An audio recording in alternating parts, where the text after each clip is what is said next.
P, dan ditambah 2P. Welcome back ke video terbaru dari channel YouTube Bola Bung Binder. Di video terbaru ini kita akan bahas tentang Inter Milan. Apa yang perlu kita bahas, Bung Jas, tentang Inter Milan? Bung, kabarnya coach Inter Milan akan dipecat. Ya, itu ya teman-teman, kabar yang beredar di media beberapa hari terakhir ini cukup gencar dan juga mengejutkan.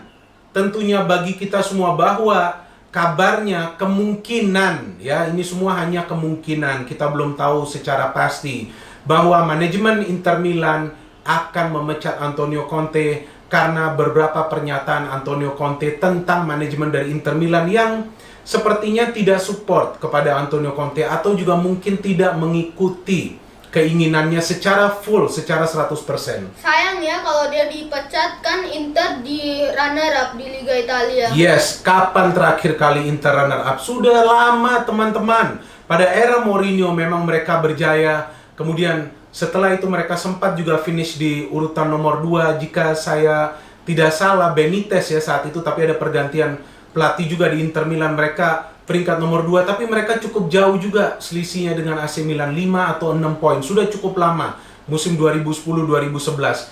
Kemudian mereka hanya bisa finish untuk lolos ke Liga Champions atau juga bahkan pernah di posisi 7 ataupun 8. Terlalu mengandalkan Icardi yang berkali-kali menjadi top scorer, tapi terus saja sepertinya ada masalah internal antara Icardi juga dengan manajemen Inter Milan yang akhirnya Icardi hengkang. Tapi ketika Antonio Conte masuk, ada keraguan, namun dengan pemain-pemain yang dibeli atau yang memang dipinjam sementara dari klub lain menurut kriteria yang diinginkan oleh Conte, justru Inter Milan seperti yang tadi Bung Jas katakan bisa finish di posisi runner up. Beda berapa poin dengan Juve? Satu. Nah, 1 poin teman-teman.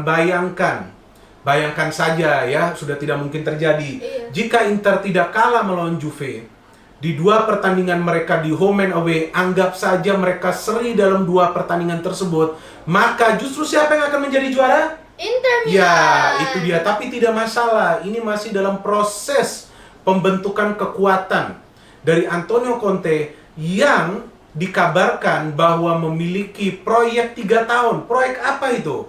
Proyek anti Juventus. Loh, kenapa anti Juventus? Karena Juventus terusnya menjadi juara, Bung Jas, selama 9 musim terakhir ya teman-teman. Bukannya kita mendiskreditkan kepada pendukung Juventus, tapi ini Juventus memang lagi perkasa, sulit ditaklukkan. Lihat saja, musim lalu mereka Inter saja tidak bisa menang melawan Juventus 2 kali pertemuan, padahal secara head to head mereka bersaing ketat ya. Iya. Nah, ini yang sekarang kita melihat bahwa bagaimana ke depannya nanti Inter Milan, manajemen Inter Milan akan bersikap kepada penetapan Antonio Conte atau juga diberhentikannya Antonio Conte sepihak. Nah, menurut kamu Inter Milan ini bisa sukses kenapa sih? Iya, karena kan mereka dibantu MU. Dibantu MU dari mana? Iya, kan ada banyak ex-player MU di situ. Waduh, ini bocah ini mulai pintar juga ya teman-temannya. Betul, ada 3 mantan pemain MU yang direkrut oleh Antonio Conte. Alexis Sanchez yang dipinjam untuk sementara, yang kabar terakhirnya jika memang nanti terrealisasi akan dipermanenkan kontraknya di Inter Milan. Romelu Lukaku yang menjadi top scorer bagi klub. Kita tahu Romelu Lukaku adalah pencetak gol terbanyak bagi Inter Milan dengan 23 gol. Ya, juga adalah mantan pemain Manchester United. Kemudian Ashley Young, dari mana ini Ashley Young muncul dan dikontrak oleh Inter Milan atas tentunya rekomendasi dari Antonio Conte, dan bisa mencetak 4 gol total musim ini, mencetak gol di game terakhir Inter Milan melawan Atlanta. Luar biasa atau bukan Antonio Conte ini?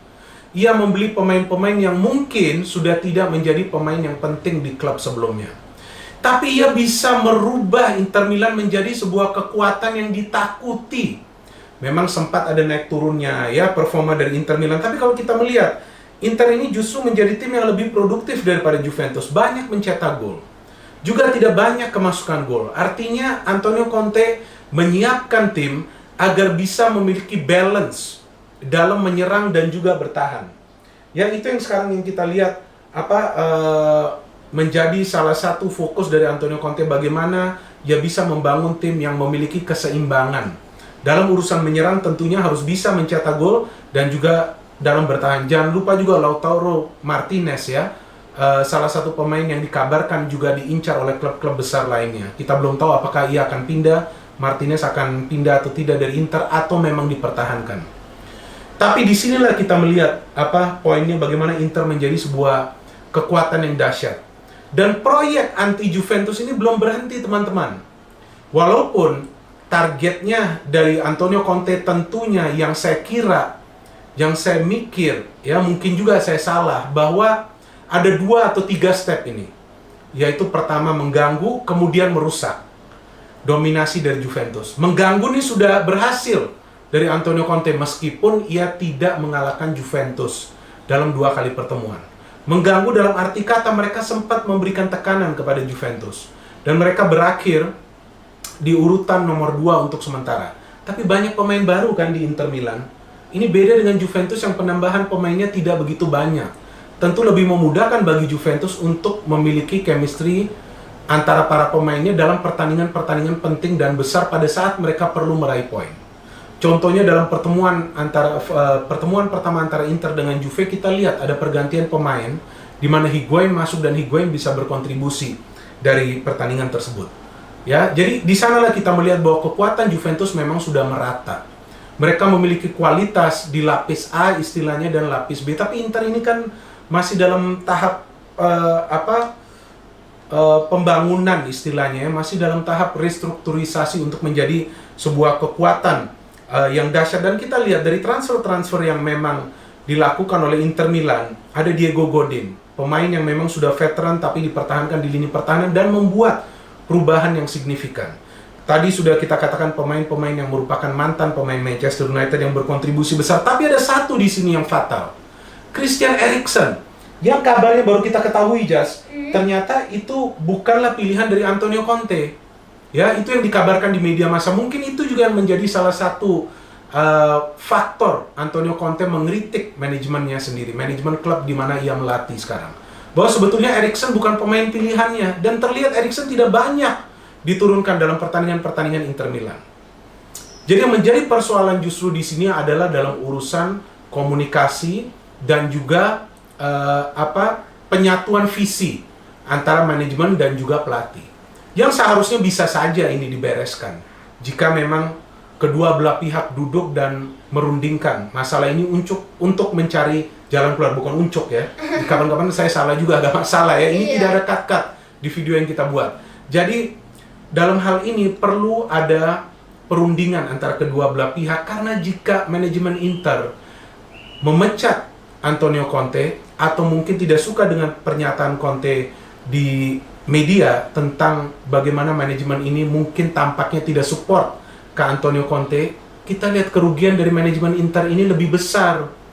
Dengan masuknya pelatih baru, berarti akan ada program kerja baru, akan ada penerapan permainan yang lebih beda lagi. Akan butuh waktu lagi pada saat nanti akan memerlukan mungkin 1 full musim kompetisi untuk bisa membentuk kekuatan. Jadi kekuatan yang sudah dibentuk oleh Inter Milan ini sayang di tangan Antonio Conte jika ditinggalkan begitu saja. Kemudian kompensasi yang perlu diberikan oleh manajemen kepada Antonio Conte jika mereka memutuskan untuk memberhentikan Antonio Conte secara sepihak. Ini kan berarti akan ada pemborosan. Karena tentu akan ada kompensasi yang perlu dibayarkan jika pemutusan hubungan kerjanya itu secara sepihak yang dilakukan oleh manajemen klub. Kemudian apalagi, bagaimana dengan pemain-pemain yang sudah direkrut oleh Antonio Conte yang juga saya ikutin perkembangannya, justru support ke Antonio Conte dan yakin atau memiliki kepercayaan diri bahwa musim depan mereka bisa lebih baik lagi. Jadi ini semua yang perlu dipikirkan oleh manajemen Inter Milan. Memang keputusannya ada di tangan mereka. Kita siapa sih? Ya kan? Iya. Tapi paling nggak kita kan memberikan analisa kita bahwa Antonio Conte harus stay jika Inter ingin berbuat sesuatu di Serie A musim depan. Memang tidak ada garansi bahwa Inter akan menjadi juara, tapi paling tidak kerja keras yang sudah dilakukan oleh Antonio Conte bersama juga dengan pemain-pemain pilihannya tidak mubazir, karena mereka perlu proceed ke next season untuk menjadi kekuatan yang lebih menakutkan. Dan disinilah kita melihat bagaimana komunikasi menjadi faktor yang penting di antara kedua belah pihak.